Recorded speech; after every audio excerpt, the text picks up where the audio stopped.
બનાવીને ખાઈ શકાય એવા ઘરે બનાવવાના છે અને બાળકોના ફેવરિટ એવા હક્કા નૂડલ્સ બનાવીશું. સેમ ટુ સેમ લારી પર મળે છે એ તેવા ઘરે. ચલો જોઈએ રેસીપી. ખરેખર રેસીપી સ્ટેપ બાય સ્ટેપ જોવાનું ચૂકતા નહીં. બહુ સરસ મજાની સિમ્પલ સરળ રેસીપી છે. સૌથી પહેલાં અહીંયા આપણે નૂડલ્સ લેવાના છે. નૂડલ્સ માર્કેટમાં મળે છે. હક્કા નૂડલ્સ મેં અહીંયા અડધું પેકેટ લીધું છે, એટલે કે 100 ગ્રામની આસપાસ. આ નૂડલ્સના પેકેટમાંથી આશરે એક વ્યક્તિ આરામથી આ નૂડલ્સ ખાઈ શકે છે ધરાઈને. અને જો નાસ્તો કરવો હોય અને નાના બાળકો હોય તો 2 થી 3 બાળકો આરામથી ખાઈ શકાય છે. તો મિત્રો અહીંયા એક પ્લેટ આરામથી બની જશે સરસ મજાના આપણા નૂડલ્સ. હવે આપણે અહીંયા નૂડલ્સને બાફવાના છે. આ નૂડલ્સ બનાવવા માટે એક સરસ નૂડલ્સ કેવી રીતે છૂટા અને નૂડલ્સ થોડા કેવી રીતે ચડવા દેવાના અને નૂડલ્સ આપણે ચડી ગયા છે કે નહીં એનો પ્રોપર ખ્યાલ કેવી રીતે આવે. કાચા નૂડલ્સ હોય તો પણ પેટમાં દુખે ને પચે નહીં. તો એના માટે પરફેક્ટ ટિપ્સ અને ટ્રિક્સ સાથે સૌથી પહેલાં અહીંયા થોડું પહોળું એવું આપણે વાસણ લઈએ. એ વાસણની અંદર ડૂબડૂબું પાણી, નૂડલ્સ કરતાં થોડું વધારે પાણી, જેવી રીતે આપણે ભાતનું આંધણ મૂકીએ, ખીચડીનું આંધણ મૂકીએ છીએ એ જ રીતે આપણે અહીંયા નૂડલ્સનું આંધણ મૂકવાનું.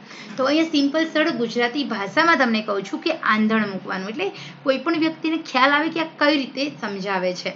હવે એમાં આપણે જે રેડી નૂડલ્સનું પેકેટ હોય એમાંથી નૂડલ્સ છે એને બાફવાના. થોડું મેં નમક એડ કર્યું અને 2 ચમચી જેટલું તેલ, જેના તેલ એડ કરવાથી આપણા નૂડલ્સ બફાશે પણ ખરા, આપણા નૂડલ્સ એકબીજા સાથે ચીપકી નહીં જાય અને છૂટા રહેશે. તો અહીંયા આપણે 2 ચમચી જેટલું તેલ ઉમેરી દેવાનું. હવે આપણે એમ જ નૂડલ્સને 4 થી 5 મિનિટ માટે બાફીશું. વચ્ચે આપણે હલાવવું હોય તો હલાવવાનું, ન હલાવો ને તો પણ તમારા નૂડલ્સ ચડી જશે. તો થોડું આપણે હલાવી લેવાનું, 1 વાર 2 વાર એવી રીતે. ઓકે. અને એકદમ ફૂલ આંચે આપણે 4 મિનિટ સુધી ચડવા દઈએ.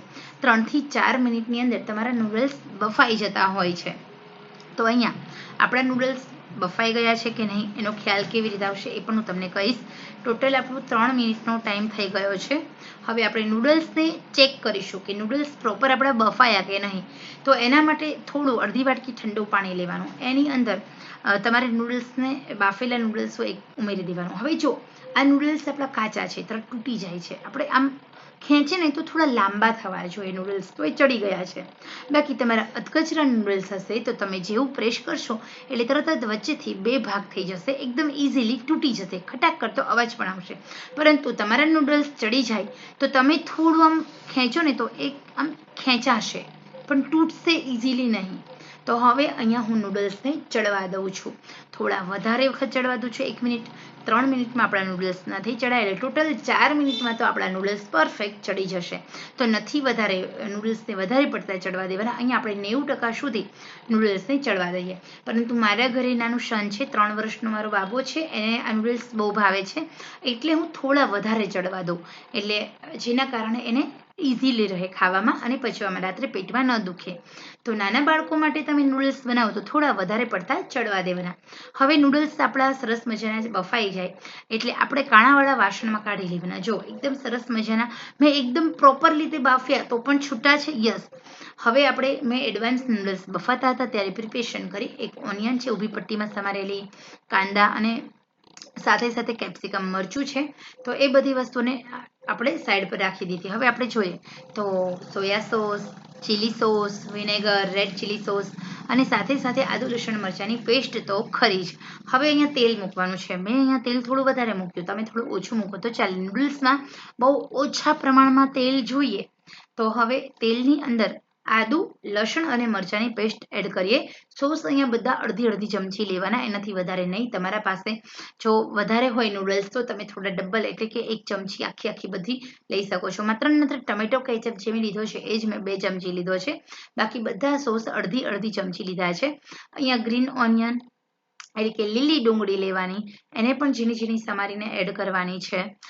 અને સાથે સાથે જે સૂકી ડુંગળી હોય છે એને ઊભી પટ્ટીમાં સમારવાની, ઊભી પટ્ટીમાં કેપ્સિકમ, મરચાં સમારવાના અને ઊભી પટ્ટીમાં કોબીજ. આ બધું અડધી વાટકી લેવાની, અથવા તો 1 કે 2 ચમચી લો તો પણ ચાલશે. ઓકે.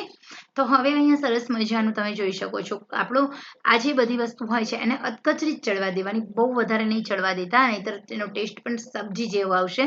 તો અહીંયા આપણે 40-50% જેવું આપણે તેલમાં સાંતળવાનું છે. એટલે માત્ર ને માત્ર 1 મિનિટ સુધી આ જે વસ્તુ આપણે ગ્રીન ઓનિયન, રો ઓનિયન, આ બધી વસ્તુ છે, ગ્રીન કેપ્સિકમ છે, સાથે સાથે મેં થોડી કેબેજ લીધી છે. તો એ કેબેજને આવી રીતે પતલી પતલી ઊભી પટ્ટીમાં સમારી ઉમેરી દેવાની છે.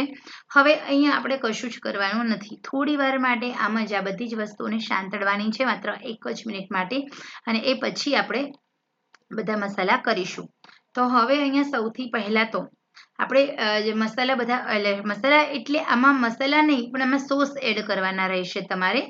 તો red chilli sauce, green chilli sauce, આ બંને સોસ છે એ મેં અડધી સ્પૂન એડ કર્યા કરીશ. ટમેટો કેચઅપ 2 સ્પૂન એડ કરવાના છે. સોયા સોસ અડધી સ્પૂન એડ કરીશું, હાફ સ્પૂન. તો બધા સોસ છે ને આપણે સાંતળવાના છે. હવે સોસની અંદર પણ નમક હોય છે, તો આપણે જ્યારે નમક એડ કરીશું ને તો એ રીતે એડ કરીશું, બહુ ઓછા પ્રમાણમાં નમક એડ કરવાનું. તો બધા સોસની અંદર પહેલેથી નમક એડ કરેલું હોય છે, નમકનો ભાગ હોય છે, નહીં તો તમારા નૂડલ્સ છે તે વધારે નમકીન એટલે કે ખારા થઈ જશે, ખરાશવાળા થશે. તો અહીં આપણે એવું કરવાનું નથી. બધી જ વસ્તુઓને આપણે થોડી થોડી માત્રામાં હલાવી દેવાની છે, અને એ પછી આપણે આવી જ રીતે એમ કે હલાવી અને 1 મિનિટ માટે બધા સોસને એકબીજા ટેસ્ટ સાથે સેટ થવા દેવાનું. સોસ ઉમેર્યા પછી જ્યાં સુધી એમાંથી તેલ છૂટું ન પડે ત્યાં સુધી પાણી ઉમેરવાનું નહીં. તેલ છૂટું પડે એટલે બધા સોસના ટેસ્ટ બેલેન્સ માટે થોડું અમથું પાણી ઉમેરવું જરૂરી છે, 2 ચમચી, એનાથી વધારે નહીં. આમાં પાણી એકદમ નૂડલ્સ આપણા કોરા બનાવવા છે. હવે આપણે પાણીનો ભાગ બાળી દેવાનો. આપણે માત્ર બધા ટેસ્ટને બેલેન્સ કરવા જ આમાં પાણી એડ કર્યું છે.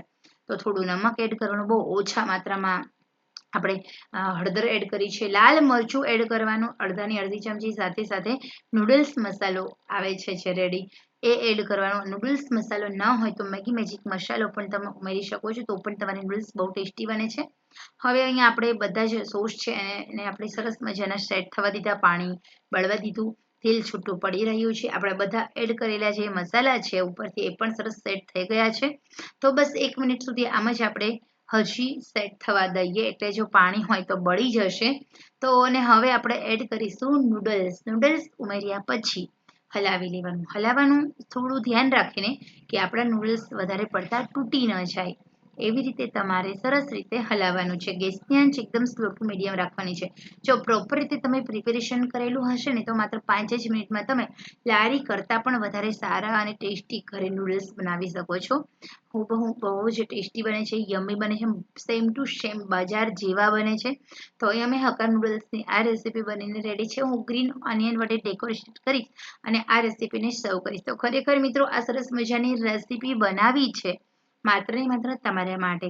ખરેખર આપ સૌને આ રેસીપી અને મારી સમજાવવાની રીત અને બનાવવાની રીત સિમ્પલ સરળ લાગી હોય તો નવી રસોઈ શીખતી મારી બહેનો, એક આશા છે તમારા પાસે, દિલથી લાઈક કરશો મારી ચેનલ, મારા વિડીયોને શેર કરશો તમારા સોશિયલ મીડિયામાં. મારી ચેનલ નવી છે, નાની છે, આપ સૌના સાથ સહકારથી હું આગળ વધી રહી છું. આશા રાખું છું કે આપ સૌનો સાથ સહકાર મને મળતો રહેશે, અને મારી ચેનલ તમને પસંદ આવી હોય તો દિલથી એક લાઈક ચોક્કસ કરો અને આપનું મંતવ્ય કોમેન્ટ બોક્સમાં જરૂર જણાવશો.